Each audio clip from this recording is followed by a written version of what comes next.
Hey guys, my name is Springtrapboard and welcome back to another video. In today's episode, we're going to be reacting to some Llama Arts animations.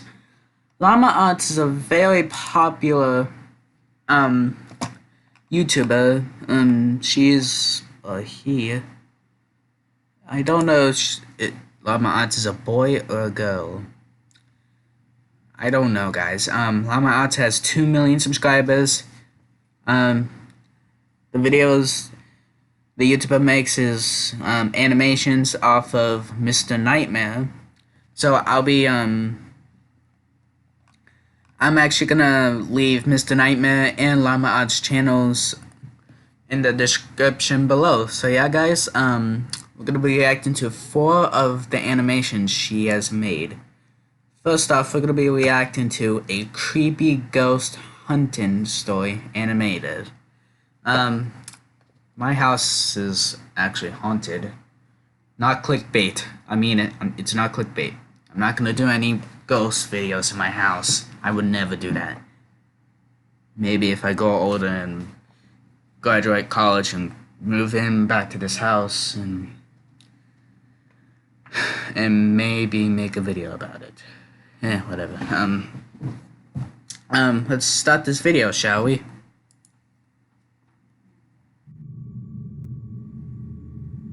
Okay, wait a minute, I forgot to do full screen.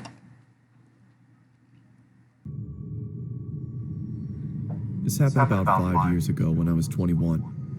Me and my friend Seth got into this app which showed you ghosts. We'd go out ghost hunting, but nothing much would happen. Sometimes a dot would appear on one of our phones and it would say random words. We would ask, "How did you die?" and stuff like that. By diabetes. Lined up, but it was mostly random. One night, around 2 a.m., Seth suggested going to the cemetery to see if the app picked anything up. I was hesitant, but I nervously agreed. We started making our way through the neighborhood towards the cemetery. It was weird as the streets are normally lined with cars, but they were empty on this night. We walked down the middle of the road with the app running, but it wasn't picking anything up. We finally made it to the cemetery, which was a small, family-owned one where they only buried their own. That's creepy.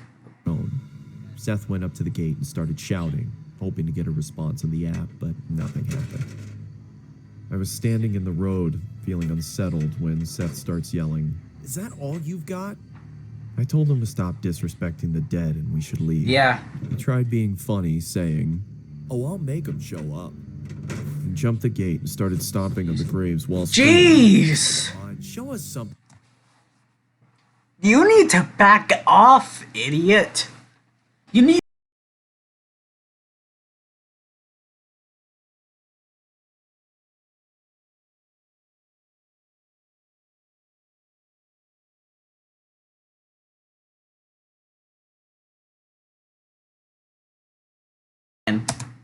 thing.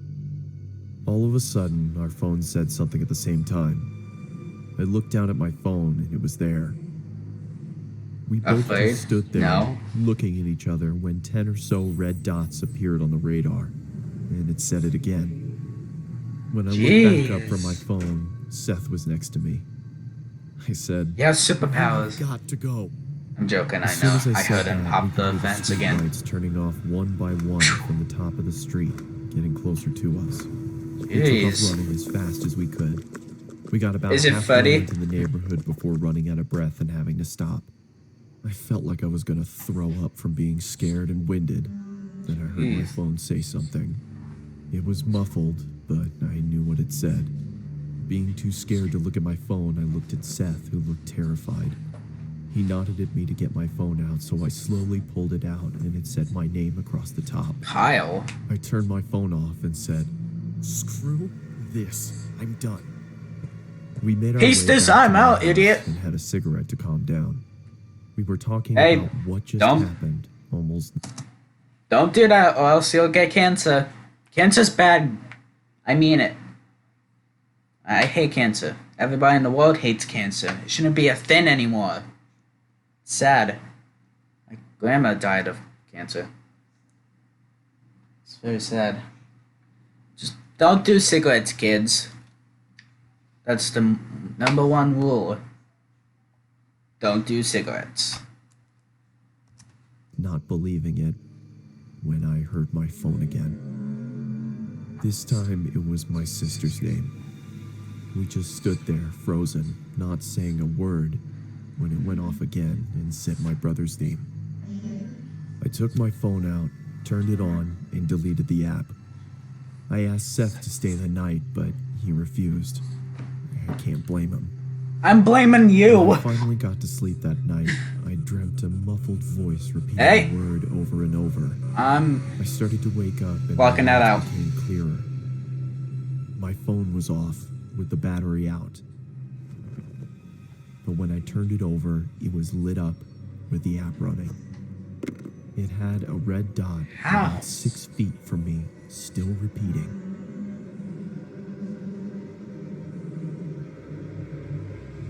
Jeez. It's my mom.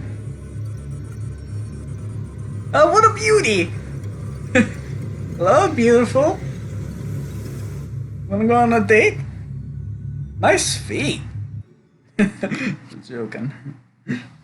I woke up the next morning and went to the bathroom. I had a I need to vomit cut from my left shoulder. Jeez.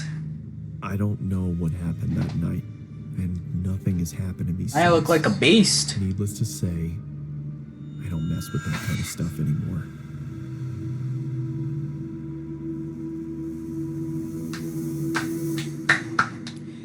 Good animation. Anything else? What's this? Pro. For more information, please check. Oh, it's a boy. I thought Llama Odds was a girl. But good job, Llama Odds. You're a very good animator. Sorry guys. Okay, on to the next video. So yeah, guys. Oh, by the way, guys, I'm recording with Bandicam. The reason I just had to cut it and go to this is because wait, do I have it? I doubt it. I'm gonna check anyway.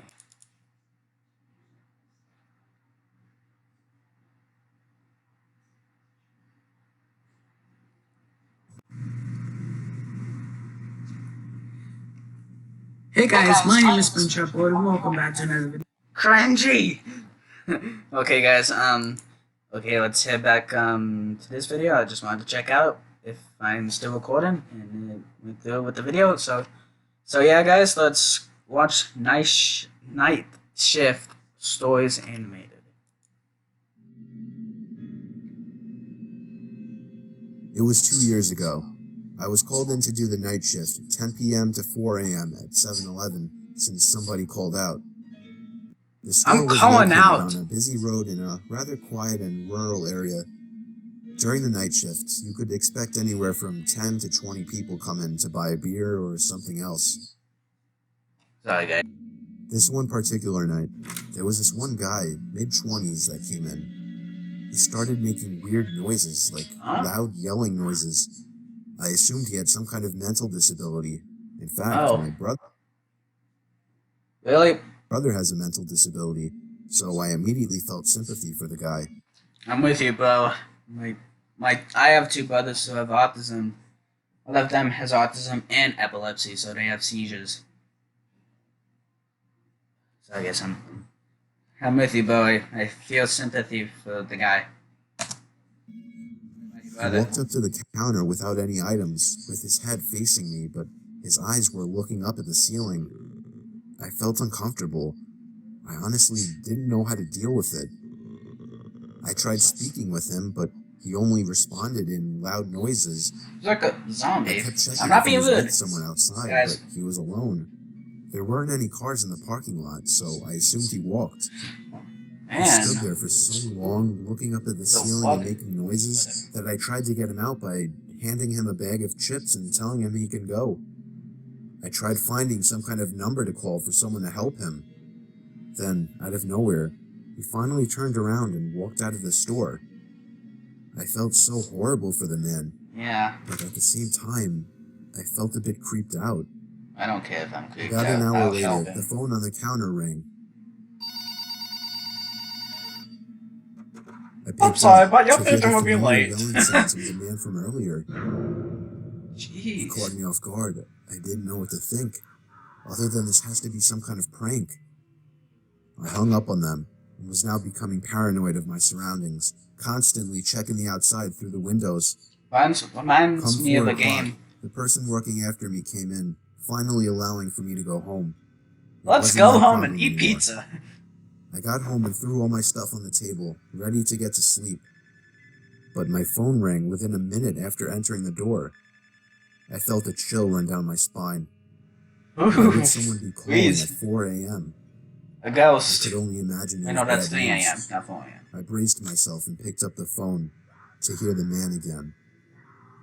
I felt sick to my stomach as I listened to the loud noises he made. I struggled to slam the phone to the receiver.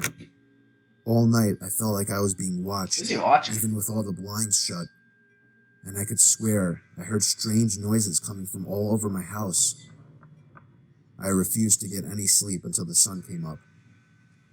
Weeks passed, and I had forgotten about the incident, until one day, when going into the basement for the first time in a while, I found that papers had been scattered all over the floor, and when I went into the basement closet, I found writing on the walls. 7-Eleven had been written in Sharpie on the wall, along with the address to the 7-Eleven I worked at, and my house address. The most disturbing part, I also found various kitchen knives, along with a large pocket knife sitting in the closet.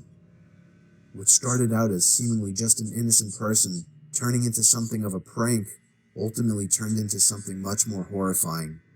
Yeah. He had been living down there for God knows how long. Why does he make that noises, though? For whatever reason, he changed his mind and left, because I haven't seen or heard from him since.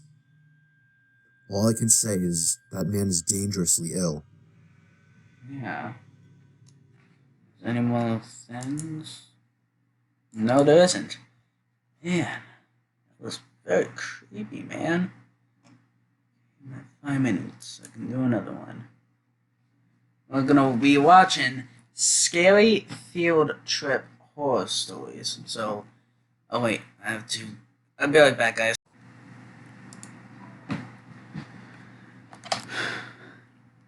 Okay, guys, I'm back. I had to do something. So let's watch Scary Field Trip Horror Stories animated.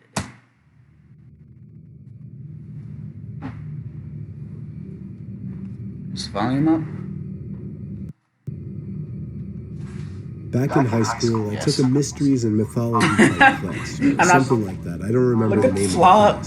The fog, not the flog. Had to do with real life mysteries and creepy shit. I was into language.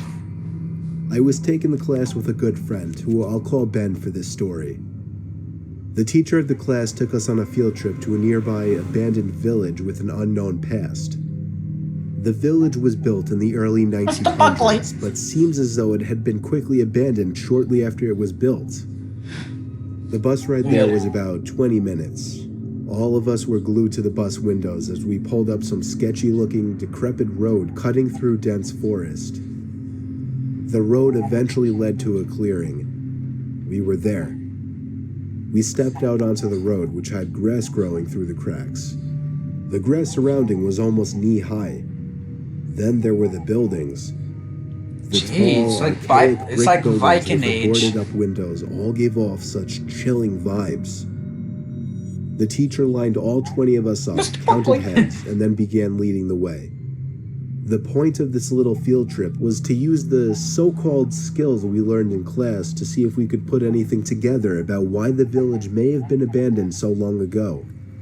They didn't pay their bills. Some of the buildings had holes in the walls to serve as entryways. There were even holes in the ground next to some of the buildings, seemingly dug to get into the basements of some of the buildings, which seemed creepy. Yeah. There was one building, though. It stood taller than any of the others. It just intrigued me the most. While the teacher was leading the group towards the village church, Ben and I decided to sneak off on our own to look for anything interesting.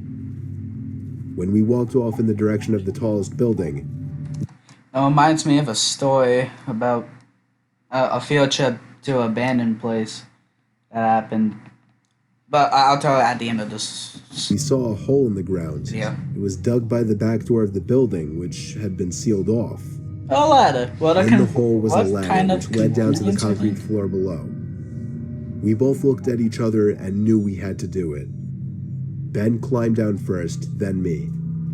Luckily, this was just around the time Apple started putting flashlights on their phones, so we had a source of light. Okay, good. It was creepy down there. There was nothing. Leave now. One graffiti tag on the wall, and dusty wooden planks everywhere. There was a wooden stairway which led up to complete darkness, since all windows and doors had been sealed shut from above. We had already gone as far as to enter the building, so we figured we'd go up the stairs too. Up to the stairs, up to the stairs. With each step, the creakiness of the 100-year-old wood made me feel as if I was going to fall through each and every step. Ben followed suit. This floor of the building was very tight. It seemed like there were many openings going off into different, smaller rooms. It was so dark in there, you would never even guess it was daytime. Ben and I were honestly starting to get creeped out in there and agreed to go back outside. But just then, there was a noise in one of the tiny rooms, like a big rock hitting the concrete floor. That was me. A normal instinct would be to run, but Ben and I froze, locked eyes for a moment. Why would he do then that? Both tiptoed over to the opening of the room. Okay, yes, stupid kids. Shined the lights into the room and ran. We ran back down the stairs and then up the rusty ladder back outside. We caught up to the group out of breath. We didn't say anything though to avoid getting in trouble. One of our classmates asked us what was wrong. We told him we snuck into one of the buildings. We ate pizza that was rotten, and we got diabetes. When we shined the light into it, we saw 3 guys standing maybe 10 feet away from the door. Jeez. That is very creepy. Why does this guy look like Donald Trump? But high. Facing Ben and I in a weird formation, as if they were waiting for us. We're building the wall. As we continued following the group, we paid extra attention to the tall building we entered from the distance. And before leaving, we saw a person's face at one of the higher level windows that had not been boarded up. We never told the teacher. We want our money so we can pay the rent. We didn't know what to think. Were those just homeless people living in there? Were there gang members in hiding? Ben freaks me out with his theory. He says they were ghosts of the people who once lived in the town. I doubt it. The way the 3 guys were just hauntingly standing there, so calmly, staring at us the moment we peeked our heads through that doorway, I still can't get that image out of my head. I may go back to that village one day, just to prove Ben's idea wrong. Bad idea, but there's nothing here. Go away.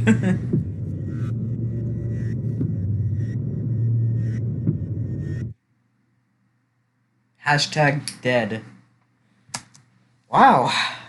That was creepy, actually.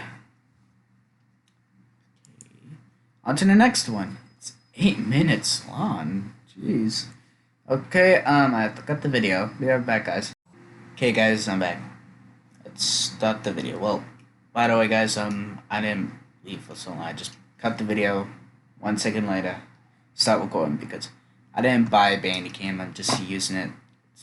It's trial. Only can record for 10 minutes.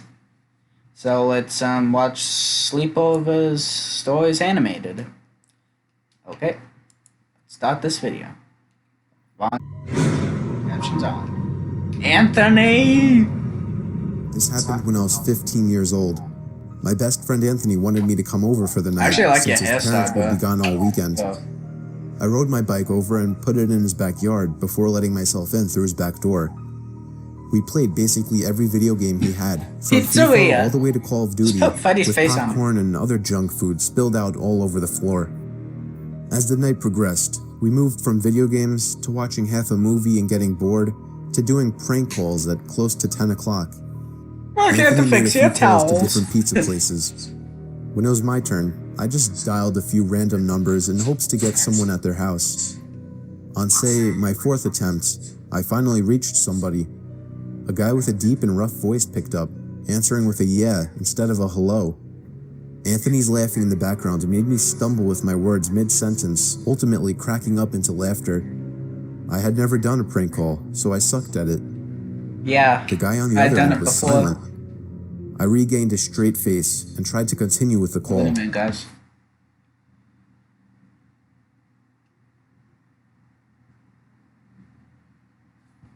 Sorry, guys. I thought I heard a noise. There's a thunderstorm going on outside right now. Well, it's turning into a thunderstorm-ish. It went something like this. Sir, would it be alright if I borrowed one of the wheels from your car? What's your name, kid? My name is Bob. Really? Bob Russell. Sure it's not Anthony? It hit me like a brick.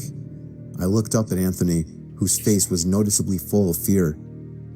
I hung up the phone, not wanting to be on the line with whoever that was for another second. Anthony, who the hell was that? It's my dad, obviously. I don't know, he told me. Does your caller ID info display your name or something? No, it shows my dad's name. And his dad's name is Anthony. And did some research, trying to figure out how it was possible to get someone's name through their phone number. It didn't make sense how he could get Anthony's name so quickly. He was way too young at the time to be on any of those personal information sharing websites. Yeah. He ended up asking a question on Yahoo Answers, since no one had a similar experience. The question turned up no answers. I suggested he call his dad, but he said he wasn't supposed to have anybody over for the weekend, so he didn't want to call. We planned on sleeping in the living room, so we just resumed watching the movie that we hadn't finished from earlier. Right after the phone call had left my mind, me and Anthony looked at each other when we heard his front storm door opening, and then the Open up, idiot! I'm your pizza guy! Very hard! It only was able to turn about halfway before the lock restricted it. Anthony turned off the TV, and I went over to the window to see who it was. I spread the blinds open. There was a tall guy standing outside. That's damn good. Moving, and turned to look at me. I practically threw the blinds back into place. The puppet. Me and Anthony hid in the kitchen, listening for any more noises. We heard the sound of the gate to the backyard opening, as it was right outside the kitchen window. God damn it, I said. I forgot to shut the back door. Anthony urged me to run and shut it. I made it to the hallway leading to his back door, and that walker is funny. There was a silhouette standing outside the back door.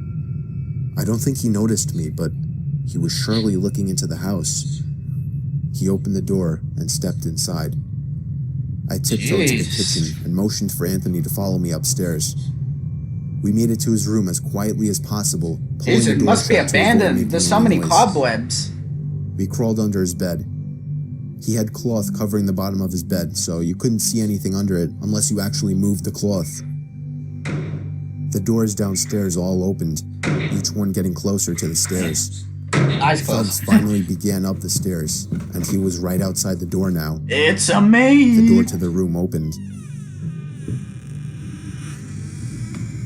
I could hear Anthony's breathing. It was too loud. Footsteps moved over to the closet, and then the closet opened. I could hear the coat hangers being slid around as the fabric of the jackets and coats rubbed against each other. Footsteps moved over to the bed and stopped. I felt like my heart was about to explode out of my chest. Anthony's breathing was too loud. I had to cover his mouth with my hand. Sorry if this video's not that entertaining. Nothing but silence in the room now. I'm just shocked about this video. We laid still for so long, I almost thought he wasn't even in the room anymore. I moved my hand away from Anthony's mouth and whispered in his ear, "You think we can get a bank?" He was about to answer when the most disturbing, memory-haunting scream I'd ever heard filled my ears as Anthony was seemingly dragged out from under the bed. Wilhelm scream. I crawled out and saw him struggling with the man. I desperately looked around for anything to use as a weapon. I settled with the screwdriver sitting on his nightstand. It's like a knife. I hurried over to the man and drove the screwdriver into his back. He let go of Anthony as he let out a scream of agony, giving us time to get the hell out of the house. I would just kick him and running onto the torture road would give him away because our he broke position into too our easily. house. It would take too long to make it to his neighbor's house. We dove for the tree line in the woods and took cover behind a bush, watching the house.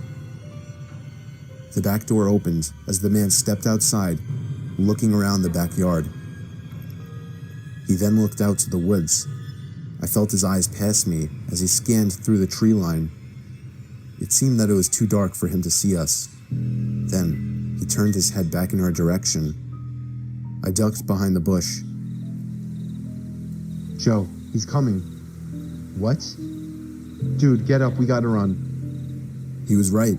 The man was approaching us fast. How could he have seen us? We ran through the woods with the leaves crunching under us, giving away our position. When Anthony tripped over something, I crouched down with him, hoping we would run far enough. Not even 20 seconds later, oncoming footsteps from the direction we were running from came fast. They slowed down only 2 trees away from us as we lay face down in the leaves. Moments later, the footsteps take off in another direction. We waited until we could no longer hear them and took off back in the direction of the house.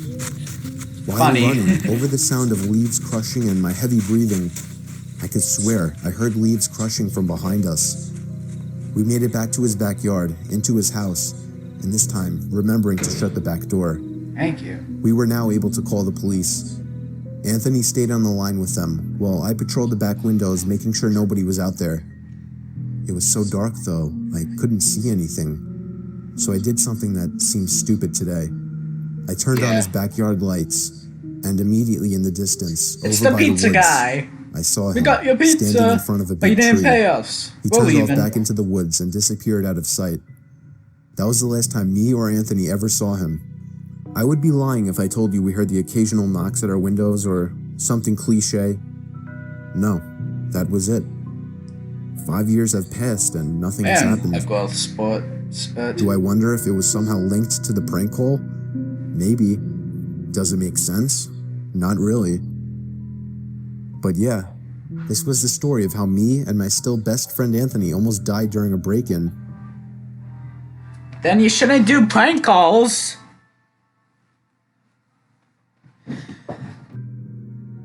Anymore? No, there isn't. Okay, guys. That was 4 of Llama Art's animations. So yeah, guys, I hope you enjoyed this episode, guys. Make sure to smash the like button, turn on those notifications. Oh, by the way, guys, this is my new background. I hope you like it. Make sure to smash the like button, turn on those notifications, and make sure to comment down below. That'd be greatly appreciated. So yeah, guys. Oh, by the way, make sure to go subscribe to Llama Arts and Mr. Nightmare. I'll put their channel links in the description below. So yeah, guys. I hope you have a great day and see you all later. Bye, guys.